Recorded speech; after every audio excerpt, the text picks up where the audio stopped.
Gracias amigos, buenos días, gracias por estar en este encuentro con la ciencia. El encuentro pues tiene varias significaciones. En el Perú se hablaba mucho el choque de culturas, ¿no? En la llegada de los españoles aquí que ingresaron a nuestro territorio sin visa, y también este programa se llama Encuentro con la Ciencia, pero también hay el encuentro de culturas, cosa extraordinaria porque ahí la combinación de los conocimientos ancestrales de cada una de las personas finalmente se conjugan y se vuelve una familia.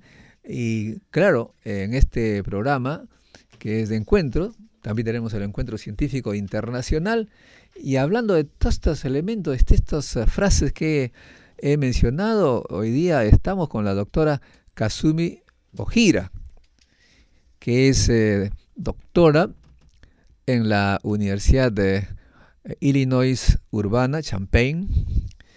Ella es doctora en Second Language Acquisition.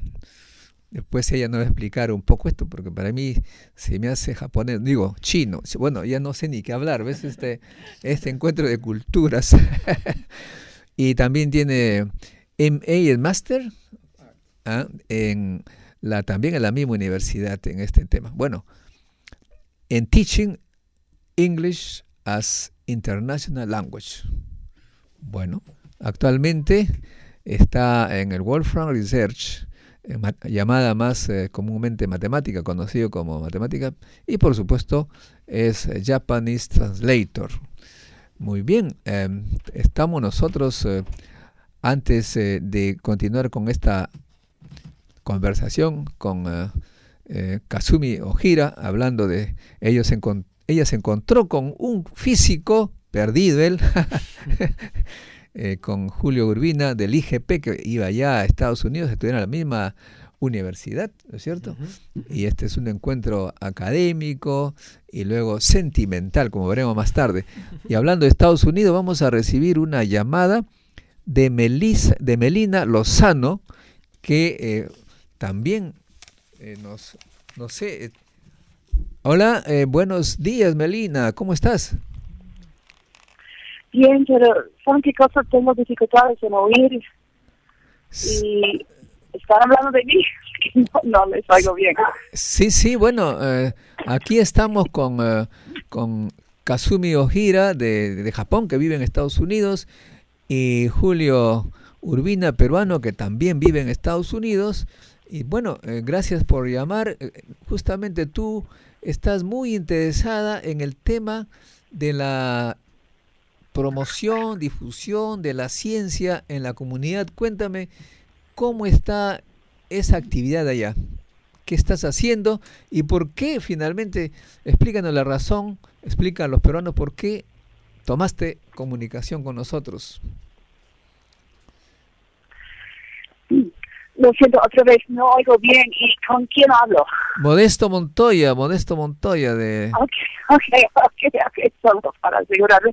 Y yo no oí la introducción, pero yo me puse en contacto con usted porque, como creo que he dicho, soy maestra instructora en Wisconsin, en los Estados Unidos, y estoy trabajando con el Departamento de Instrucción Pública de Wisconsin en un proyecto para oír de los científicos del mundo, especialmente en otros países, que, por ejemplo, que lo inspiró a usted a llegar a ser científico nuclear y puede tener en cuenta de que queremos explicárselo a los niños, los estudiantes en las escuelas. Bueno, brevemente le explicaré porque es bien larga la historia.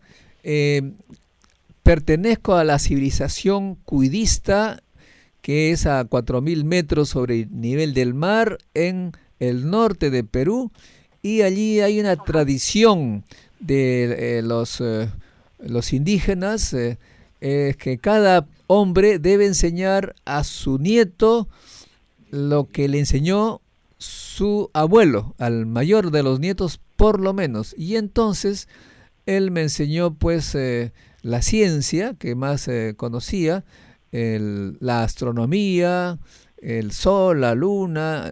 Era un observatorio, dicho sea de paso, muy hermoso, que se mira al mismo tiempo el mar y la Cordillera Blanca, las altas montañas del Perú, y también, por supuesto, la biología animal, vegetal, en forma práctica, porque él me llevaba al campo, me mostraba cómo crecían los animales, cómo nacían, incluso cómo se hacían los animales, cosa que me sorprendía mucho, porque era espectacular, sobre todo la unión entre el burro y la burra.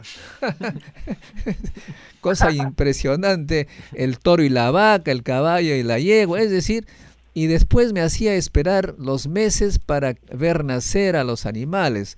Pero igual hacía con las plantas, ¿no? Sembrábamos juntos el trigo, la papa, la oca, etcétera, etcétera. Poco a poco ese interés me fue llevando a ver, pues, cómo es que, qué le pasaba al trigo cuando se colocaba debajo de la tierra y caía la lluvia.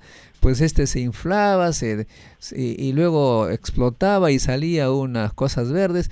Todo ese proceso, entonces me daba, poco a poco fui comprendiendo que la vida nace de algo pequeñísimo, y la pregunta obvia para un niño que tiene esa experiencia es, finalmente, y lo más chiquito que puede haber.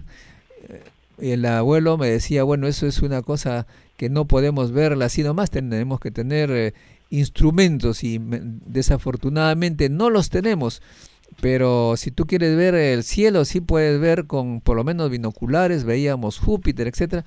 En fin, me encantó la forma como él me enseñó, era apasionante, era juego, era realmente muy, muy incitador para mí. Y cuando bajé a la costa, a la ciudad occidental, allí me conocí con los instrumentos de electricidad, porque me pusieron en un colegio industrial, y ese colegio industrial, que se llamaba Instituto Industrial, ahora se llama Politécnico, aprendí la electricidad, vi que habían electrones, se podía ver los rayos catódicos, etcétera. Finalmente eso me llevó a practicar en la planta siderúrgica. Me enteré allí que esa planta siderúrgica se debió a una gran central hidroeléctrica hecha por un gran sabio peruano, Santiago Antúnez de Madiolo, que me enteré que él se interesó en el tema nuclear, el neutrón, y eso me llevó obviamente a ser físico. Y ahí me enteré por el doctor Víctor Latorre, un físico nuclear que en Estados Unidos me decía que el origen de esa energía pues es el núcleo. O sea, es una cadena un poco lógica, aunque no fue planificada por el Ministerio de Educación del Perú, que está en otras. El ministerio enseñaba y enseña cosas memorísticas, cosas de literatura, da mucho interés a la literatura, no a la ciencia. Y claro, pero lo hago por placer, aun cuando los científicos en el Perú no son bien tratados, ganan lo que sería el equivalente a $300 cuando uno tiene un doctorado. Pero claro, el placer hace que uno se quede por acá haciendo cosas. Y por supuesto hay científicos muy importantes como Julio Urbina, con quien estamos, y su esposa Kazumi Ojira, que están en Estados Unidos, y con ellos establecemos relaciones para promover en los niños este gusto por la ciencia. Es más o menos la historia, estimada Melina, y espero que estemos juntos en esta aventura de promover la ciencia en la mente de los niños. Qué bien, interesantísimo.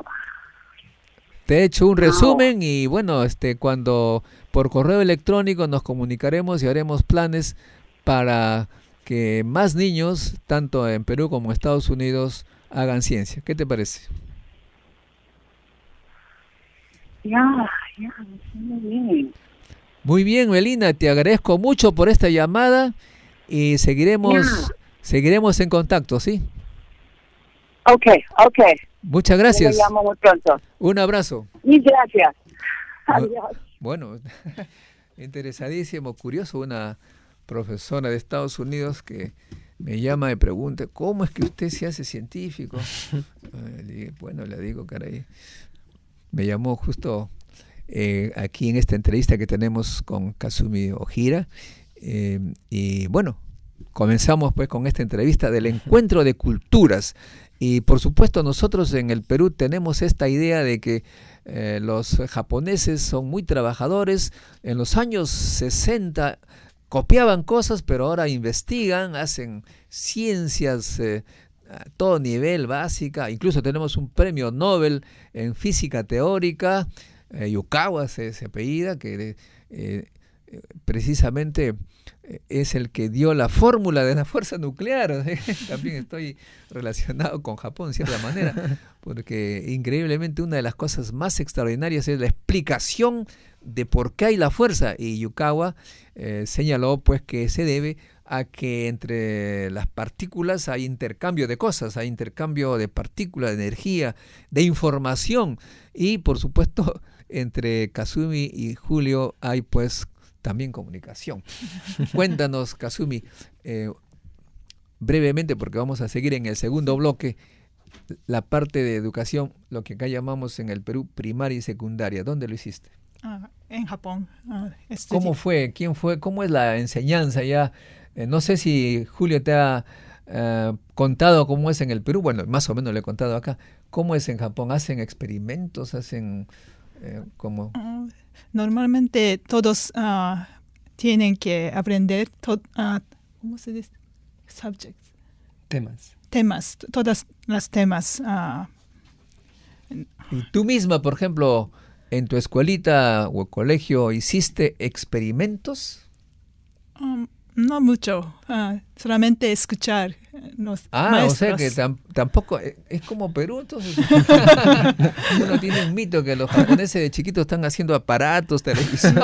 No mucho. Esa es la primaria, Sí, y primaria en la secundaria. Secundaria. Igual. Sí. ¿Y qué es lo que más te interesaba como tema en el colegio, a ti personalmente? Porque los niños escogen, ¿no? Un poco. When you were in high school, you did experiment in high school, right? Like some. No mucho. No, Yeah. But what topic do you like most? What do you like? Para mí, inglés. Inglés. Sí. ¿Tenías una profesora de inglés o profesor de origen inglés o japonés? Japonés, pero original. Toda mi vida me interesaba en lenguas. Por ahí viene la ¿Y tenías, escuchabas radio en inglés? Inglés, estudié mucho con radio y televisor y cassette tape. O sea, era una fanática acá hacíamos más o menos lo mismo. También está Oscar Silva, estamos acá. ¿Se acuerda cómo andabas con tu libro, no? Bueno, claro, de la cultura de los libros hoy hemos pasado a la cultura de los e-books y leer, y desgraciadamente con los que somos profesores universitarios recomendamos fuertemente tener cuidado con internet. Estamos pues con también Oscar Silva, con quien hablaremos de nuestra tía María. Regresamos para seguir con la conversación con Kazumi Ohira. Gracias amigos por estar con nosotros en este encuentro con la ciencia. Estamos con Kazumi Ohira de la Universidad de Illinois. Ahora está en el Wolfram Research, que es el famoso matemática. Además es traductora al japonés. Kazumi, y bueno, ¿cómo te fuiste a Estados Unidos con una beca, fellowship o algo? ¿Cómo ocurrió? Solamente quería aprender mucho más inglés. ¿Ya? Por eso mi papá financió. Fue la Fundación Ohira que te pagó. Te fuiste a la Universidad de Illinois. Sí. Y allí estudiaste inglés. Ahora, en Estados Unidos, uno que no sabe pues muy bien este idioma, se da cuenta que hay muchas diferencias. Algunos no se les puede comprender para nada. Y me cuenta una amiga que nació en Inglaterra, sí, que fue a Estados Unidos. Los americanos se reían de la inglesa, porque tenía un acento inglés. O sea que un poco que era lo que le llamaban ahora bullying. ¿Te ocurrió eso a ti? Para mí, cuando llegué a los Estados Unidos, tenía problemas con comprar comidas en McDonald's porque no podía comprender. Claro. Sí, comprender a la gente. A la vendedora. Sí. Profesora podía entender mucho. Pero O sea, una cosa es la enseñanza académica y otra es la calle, ¿no? Sí, claro, bueno. Y estudiaste entonces a la profesora, un inglés, supongo, pues, académico, y te encuentras con Julio Urbina. ¿Cómo te encontraste con él? Un físico del IGP venido de un lugar... Ingeniero, además, que venía, ingeniero electrónico, que venía del Perú. ¿Habías escuchado hablar de Perú? Porque es un país poco conocido. Vivíamos en una casa internacional y había mucha gente de todos los países del mundo. Bueno. O sea que es una especie de ciudad universitaria internacional y habían actividades culturales. ¿Lo conociste en una fiesta o una actividad cultural? ¿Cómo fue? En una casa, hay muchas casas internacionales, ¿no? Donde viven estudiantes de doctorado, ¿ya? ¿no? Y de diferentes países, ¿no? Entonces, con ella nos conocimos en el Cosmopolitan Club. Es una casa internacional donde viven 12 estudiantes de doctorado, ¿no? Mitad mujeres, mitad hombres, ¿no? Caramba, está arreglado esa cosa. mitad. Mitad, Muy bien. Sí. Y claro, el choque cultural que hay Japón-Estados Unidos, ¿cómo lo sufriste? ¿Cómo fue? Yo sé, por ejemplo, porque me decían mis colegas científicos que iban a Japón y de regreso, que mientras los americanos son muy demasiado demostrativos, una especie de showman que quieren mostrar que lo suyo es lo mejor, el japonés, el científico más bien, el más modesto, con mucho recato, no diríamos timidez, pero se presenta de una manera modesta y humilde, podríamos decir, su trabajo. ¿Tú notaste esa diferencia? Sí, en la clase nosotros japoneses acostumbrada a escuchar maestros solamente, no dice nada. No preguntaban. Nada. No mucho, pero americanos siempre preguntan muchas cosas. Permanentemente. Sí. Pero eso con el tiempo un poquito te decidió a preguntar. No, para mí muy difícil. La cultura, sí, lo que más difícil es cambiar en la vida, amigos, es una cosa que me dicen todos, lo más difícil es cambiar la cultura, lo que uno es. Entonces, si uno es así, muy, muy difícil. ¿Y cómo viste a Julio? ¿Hablador americano? O también peruano, igual tranquilito. Ya, sí, pues los peruanos también en la clase no hacemos preguntas, ¿no es cierto? Sí, y de la uni no son locuaces, digamos. Estudiante promedio de la uni. Se dice que los de la uni son súper inteligentes, pero súper callados, cosa que hay una desventaja ahora en los empleos, amigos. Ustedes sabrán que estoy ahora a tiempo completo en la uni y visitando las empresas para buscar prácticas para los alumnos. Las empresas no señalan que hoy buscan personas comunicativas que tengan gran espíritu de grupo y que hagan sinergias, etcétera.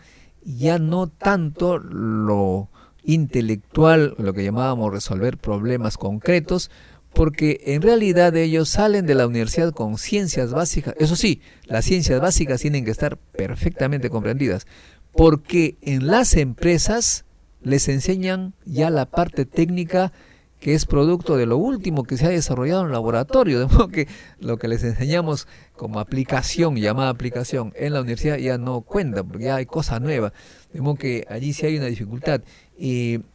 Pero tú como japonesa y compañera, esposa de un ingeniero, veo que en forma casi natural estás en matemática, y a mí se me hace difícil comprender, en primer lugar, cómo es que la computadora procesa los ideogramas japoneses. No sé. A ver, Julio, ¿cómo te hizo un mundo a ti? ¿Ah? Aprender japonés, todavía Digamos, lo la sigo computadora, aprendiendo. los ideogramas, ¿cómo es que los ideogramas se procesan ahí? Programar en japonés es un poco... Si esto es ideogramas, ¿cómo es eso? Es bien complicado, ¿no? Pero hay hay un lenguaje, ¿no? Que trata de interpretar a nivel de píxel, ¿no? Digamos, los caracteres, ¿no? Eh, Obviamente que yo intento aprender japonés, me está tomando toda la vida, es bien difícil, pero existe un método, ¿no? De reconocimiento, ¿no? Entonces, al igual que en el español hay un teclado, ¿no? Que es fácil, la A, la B, o sea, en el japonés también existe esa posibilidad, o sea, cuando ella escribe, por ejemplo, quiere escribir en japonés, cambia el teclado a la versión japonés y le da la versión de los de los tres alfabetos que hay en japonés, ¿no? Que Además hay tres. hay tres alfabetos, claro, el hiragana, el katakana y el kanji, ¿no? Entonces, según lo que... Yo ahorita estoy aprendiendo hiragana, ¿no? También sé kanji un poco, pero no mucho. Obviamente que Kasumi pues sabes miles de kanji, ¿no? Y ahora las matemáticas. Aquí en el Perú, realmente, cuando uno habla de matemáticas, la gente dice, no me gusta, no. En realidad se les hace complicado. Y los lenguajes también. En este trabajo que tienes en matemática, ¿tú has notado que en Estados Unidos también los chicos tienen una especie de repulsión a las matemáticas? Sí, mucho problema. Por eso en los Estados Unidos el gobierno, ¿cómo se dice? Emphasize. Sí, Enfatiza. justamente les iba a preguntar, hace ya buenos años que estaba interesado en la política norteamericana, y hay este programa STEM. STEM, claro. Sí, Ajá, sí. sí, sí. Y Obama dice que para liderar el mundo tecnológico, para continuar liderando, tenemos que enseñar bien ciencia, tecnología, ingeniería y matemática, ¿no es cierto? Mientras que acá nosotros estamos en Tía María, de eso hablaremos con Oscar Silva, contaminando la tierra e hiriendo a la Pachamama. Ojo, estamos en el Día de la Madre, hay dos madres, la madre madre y la madre tierra.